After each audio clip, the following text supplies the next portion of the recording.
अपने से कम संपत्ति अगर उसके सगे भाई के पास भी हो ना, तो उसके साथ वो बात करना पसंद नहीं करता।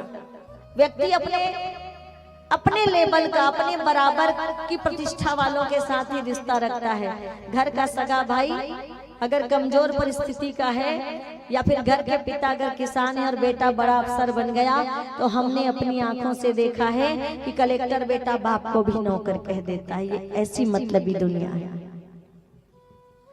एक पिता किसान, बेटा होनहार था, पढ़ाई में अच्छा था, अपने पेट काट काट कर एक वक्त का भोजन खाकर एक वक्त भूखे सोकर बेटे को पढ़ाया लिखाया, परीक्षा की फीस भरी, कोचिंग कराया, बेटा कलेक्टर बन गया। और कलेक्टर बनने के बाद पिता जब दफ्तर में पहली बार आया, सच्ची घटना आपको बता रही हूँ कि बेटा जब कलेक्टर बन गया तो पिताजी खुशी के मारे दफ्तर में आए मिलने के लिए। बाहर चपरासी होते, चपरासी से कहा कि भाई, जब अंदर जाने से रोका तो अंदर में जो आपके कलेक्टर बाबू है ना, मैं उनका पिताजी। चपरासी ने तो जाने दे दिया भाई कि जाओ आप उनके पिताजी हो। पर उस समय कलेक्टर साहब की दूसरे अफसरों के साथ मीटिंग हो रही थी। जैसे ही धोती कुर्ता गमछा वाले भाई साहब का अंदर प्रवेश हुआ, दूसरे अफसरों ने, क्योंकि पहचानते नहीं थे, तो दूसरे अफसरों ने कहा कि अरे ये कौन गंवार है जो अंदर चला आ रहा है, इसे कोई रोकता क्यों नहीं? कि अरे चपरासी से तुमने रोका क्यों नहीं?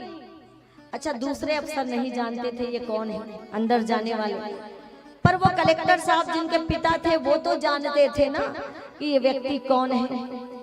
लेकिन उनको लाज आई उन अफसरों के सामने अपने पिता को पिता कहने में। तो उन्होंने क्या कह दिया, अरे भैया कोई बात नहीं, अरे सर कोई बात नहीं, ये हमारे घर का नौकर है, बचपन से ही हमारे घर काम करता है ना, तो बेटे जैसा मानता है इसलिए अधिकार समझ के आ गया होगा। उस पिता के हृदय पर क्या गुजरी होगी जब उसी के बेटे ने लोगों के सामने उसे पिता कहने, केवल उसके धोती और गमछे उसके पहनावे को देखकर उसको पिता कहने से इनकार करके उसे नौकर कह दिया। धिक्कार है ऐसे ज्ञान और ऐसी पढ़ाई को जो पिता को नौकर कहने पर मजबूर कर दे।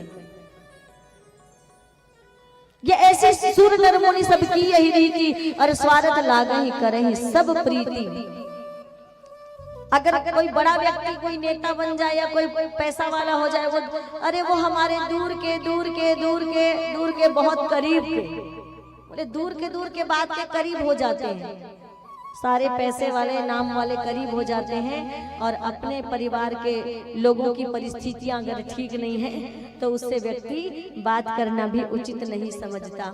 जो धन के आधार पर रिश्ता बनाए वो इंसान मतलबी होता है, वो इंसान खुदगर्ज होता है। और जो प्रेम के आधार पर, जो करुणा के आधार पर रिश्ता बनाए, मेरे भाइयों बहनों, वही इस धरती में सच्चा इंसान होता है, और उसी के अंदर मानवता होती है, उसी के अंदर मानवता होती है।